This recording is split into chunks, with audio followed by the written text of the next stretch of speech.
স্নান করে খাওয়া দাওয়া করে নিলাম আর জুই চলে গেল টিউশনে। এই যে আম যে নিয়ে এসেছিলাম, দুটো আম আমি ধুয়ে নিয়ে এসেছি। এই দুটো আমের আমি বানাবো মাখা, একদম লবণ তেল কাঁচা লঙ্কা দিয়ে মেখে নেব। আম খেতে ইচ্ছে করছে অনেকদিন পর, এর জন্য আমটা মাখা করে নিই। এই যে এখানে দেখতে পাচ্ছ আরও অনেকগুলো আম আছে। এই দুটো আমের আপাতত বানিয়ে নিই।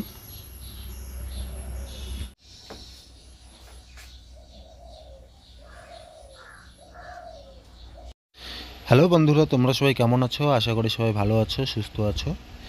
এই যে এখানে আমি আম কাটছি আর অনেক দিন পর চলে আসলাম তোমাদের সামনে নতুন একটা সুন্দর ভিডিও নিয়ে।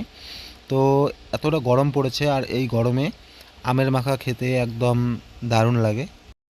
কয়েকদিন আগেই তোমরা ভিডিওতে দেখেছিলে যে আমি আম নিয়ে এসেছিলাম আমার এক বন্ধুর বাড়ি থেকে, আর আম এনেই মাখা করা স্টার্ট করে দিয়েছি। দুটো আম নিয়ে নিয়েছি এখানে।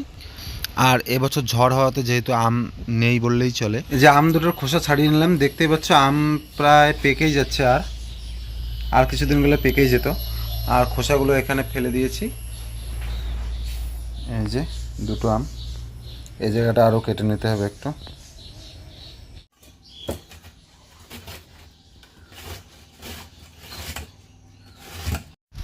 আর একটা কাটার নিয়েছি, তোমরা দেখতেই পাচ্ছ। এই কাটার দিয়ে পেঁয়াজ লঙ্কা এসব কাটলে ভালো হয় আর কি সবজি রান্না করার সময়।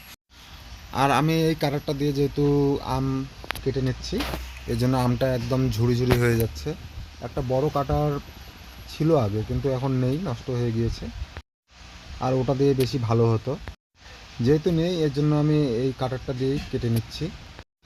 আর তোমরা দেখেছিলে যে বাড়িতে কাজ চলছিল, এর জন্য আমি ভিডিও দিতে পারিনি। আর এই ভিডিওগুলি করা ছিল কিছুদিন আগের, আর ওই ভিডিওগুলি জয়েন দিয়ে আমি তোমাদের সাথে শেয়ার করছি। প্রত্যেক বছর আমের মাখা অনেক খেয়েছি, কিন্তু এবছর আমের মাখা অতটা খাওয়া হয়নি, কারণ গাছে আম হয়নি। আমাদের এদিকে যত মানুষের গাছ আছে, বেশিরভাগ মানুষের গাছে আম নেই। এটা হচ্ছে প্রায় আধা পাকা আম, আর এটা কাঁচা আম। এটা একসাথে মিক্সড করলে খেতে দারুণ লাগবে। এই যে দেখতে পাচ্ছ এই যে আমগুলো। আজ খুব গরম পড়েছে, আর এই দেখতে পাচ্ছ আমগুলো কত সুন্দর করে একদম করা হয়েছে, একদম গুঁড়ো গুঁড়ো হয়ে গেছে, আরও রসও বের হয়ে গিয়েছে আমের। আর এখন আমি লঙ্কা লবণ তেল সব কিছু দিয়ে মেখে নেব, তারপর খাওয়া হবে এই আম মাখা।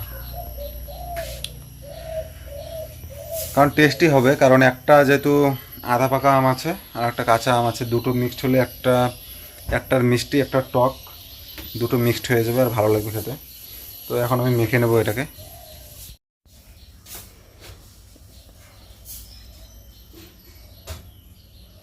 এই যে আমি এখানে দিয়ে দিলাম লবণ। এই যে আমার পুরনো গেঞ্জি, এটা অনেক দিন আগে পরছিলাম, তো ওই গেঞ্জিটা আজকে পরে নিলাম। আর এখন যাচ্ছি আমি লঙ্কা নিয়ে আসার জন্য। বাড়ির পিছনে আমাদের যে গাছটা আছে লঙ্কার গাছ অনেক আছে, কিন্তু সব লঙ্কার গাছে আর কি লঙ্কা হয় না এখন। একটা লঙ্কার গাছে লঙ্কা হয়, ওই গাছ থেকে একটা দুটো লঙ্কা ছিঁড়ে আনি। আর শুকনো মরিচ ভাবছি দেবো, শুকনো মরিচের ঝালও ভালো লাগে আর কি আম মাখার সাথে। এই দেখতে পাচ্ছ লঙ্কা হয়েছে।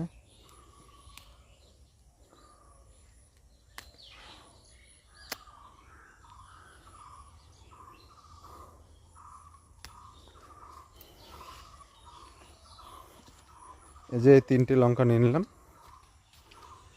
এই তিনটে দিয়ে দেবো। আর তার সাথে শুকনো লঙ্কাও দিয়ে দেবো, গুঁড়ো নেই, শুকনো লঙ্কার গুঁড়ো করা থাকে। এই যে লঙ্কা তিনটে দিয়ে দিলাম। এখানে দিয়ে দেবো সামান্য পরিমাণে তেল, আর এখানে দিয়ে দেবো চিনি, কারণ চিনি ছাড়াই আমার ভালো লাগে, কিন্তু চিনি ছাড়া আবার ও আবার খেতে পারে না, এর জন্য চিনি দিয়ে দিলাম একটু। আর এই যে দেখতে পাচ্ছ এখানে লেবুর পাতাগুলো একদম ধুয়ে এনেছি, এগুলো হচ্ছে কচি কচি লেবুর পাতা। আর এই লেবুর পাতাটা দিয়ে দেবো, তাহলে সেন্টটা আর কি ভালো আসবে।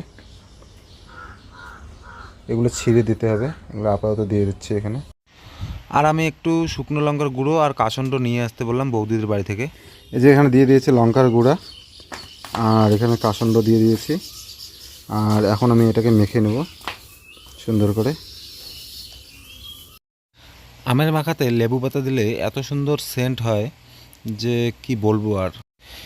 এত সুন্দর গন্ধ উঠে যায় যে দূর থেকে গন্ধ পাওয়া যায়, আর ওই গন্ধ পেলেই জিভে জল চলে আসে। আর আম মাখাতে কাসন্দ না হলে খেতেই ইচ্ছে করে না। কাসন্দ দেওয়াতে একদম টেস্ট তো একদম প্রচুর পরিমাণে হয়ে যায়। আম মাখা কমপ্লিট হয়ে যাওয়ার পর দুজন মিলে খেয়ে নিয়েছি আম মাখা। আর একটু বাবাকে দিয়েছিলাম, আর জুই তো খায়নি, জুইকে খাওয়াইনি। এই যে আমার আম মাখা কমপ্লিট, তোমরা দেখতেই পাচ্ছ আম মাখাটা কত সুন্দর হয়েছে। এখনো খেয়ে দেখিনি যে কিরকম হয়েছে। খাও। দাও বাটিটা দাও।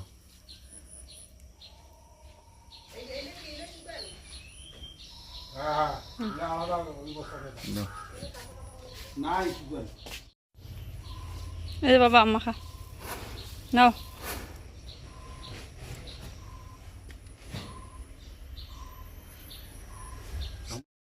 এই যে এখানে হচ্ছে চিংড়ি মাছের শুটকি, আর আমি বসে বললাম খাওয়া দাওয়া করতে। এখন আমি খেয়ে নেব। রটের কাজ করলাম কিছুদিন আগে, আর রড শেষ হয়ে গিয়েছিল বাড়িতে, তো একটা বন্ধুর বাড়িতে রড ছিল, তো বন্ধুর বাড়ি থেকে রড নিয়ে এইদিকেই বানাচ্ছি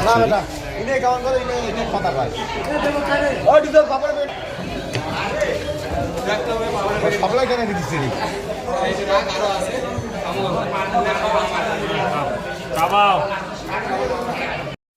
বাড়িতে কাজ করার কারণে তো বিজয় মিছিলে আসতে পারিনি, এর জন্য চলে আসলাম রাত্রেবেলা খাওয়া দাওয়া করতে।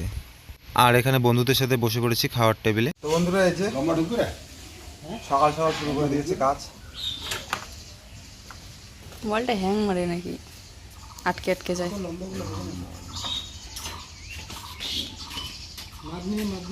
লাগাতার কাজ করছে, এই জন্য ভিডিও দেওয়ার সময়ই হচ্ছে না। কালকে বিজয় মিছিল হলো, কিন্তু যেতেও পারিনি কারণ বাড়িতে কাজ করছিলাম।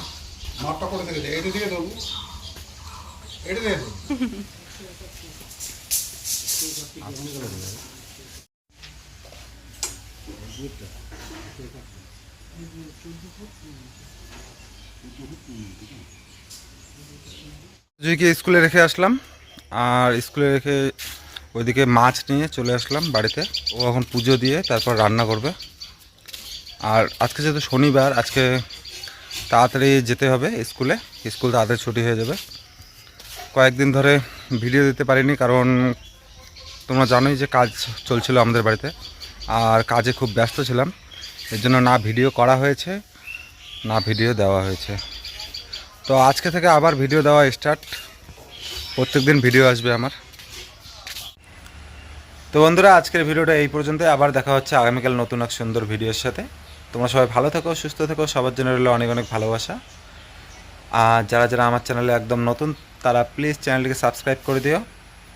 আর ভিডিওটি ভালো লাগলে অবশ্যই লাইক আর কমেন্ট করে দিও। Bye, tata.